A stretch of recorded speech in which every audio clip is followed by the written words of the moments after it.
dear students. Today we'll discuss about cranial fossa.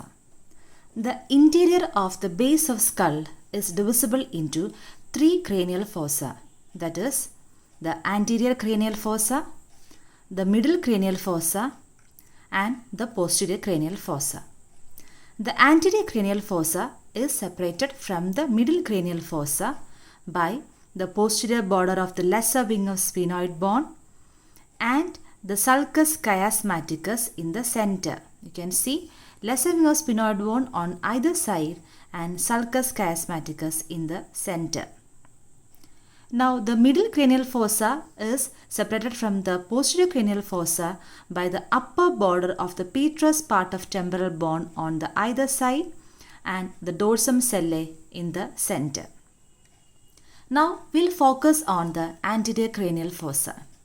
You can see here the anterior cranial fossa is formed by the orbital plate of the frontal bone, the cribriform plate of the ethmoid bone and the lesser wing and jugum sphenoidale of the sphenoid bone. So, we'll see the cribriform plate of ethmoid bone. So, you can see here the cribriform means sieve-like. So, it has got many small apertures. And these apertures transmit olfactory nerves from the nasal mucosa to the olfactory bulb. That's why the term cribriform.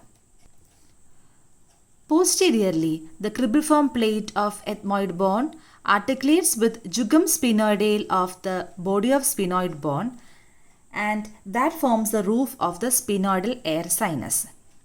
Whereas the cribriform plate of ethmoid bone as such forms the roof of the nasal cavity. So when you can visualize from the front, you can see apertures inside, that is the cribriform plate of ethmoid. So that forms the roof of the nasal cavity.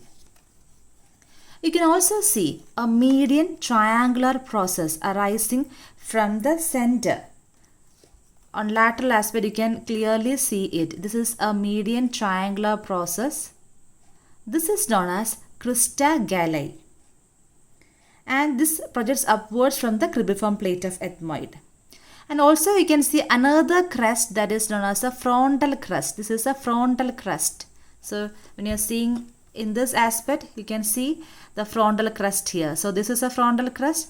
This is a crista galli.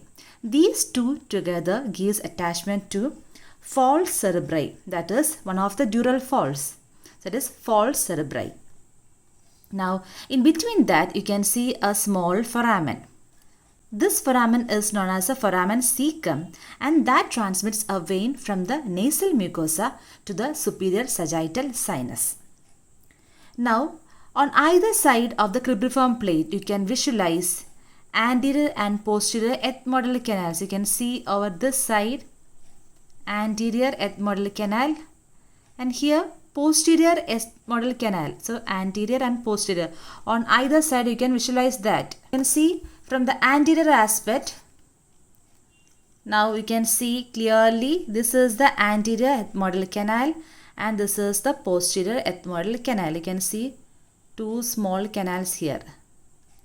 So these transmit anterior and posterior ethmoidal vessels and nerves from the orbital cavity.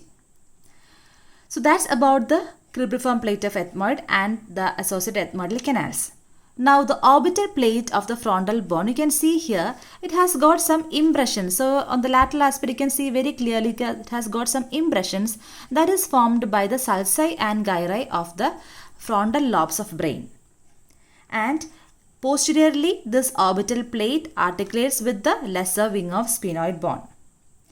Now this lesser wing of sphenoid bone has got a sharp margin. You can see this is a sharp margin and that is also known as sphenoidal ridge, which overhangs the middle cranial fossa. And it projects into the lateral sulcus of the cerebral hemisphere.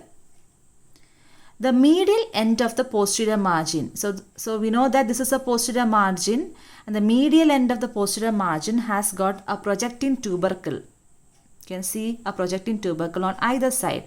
This is known as anterior clinoid process.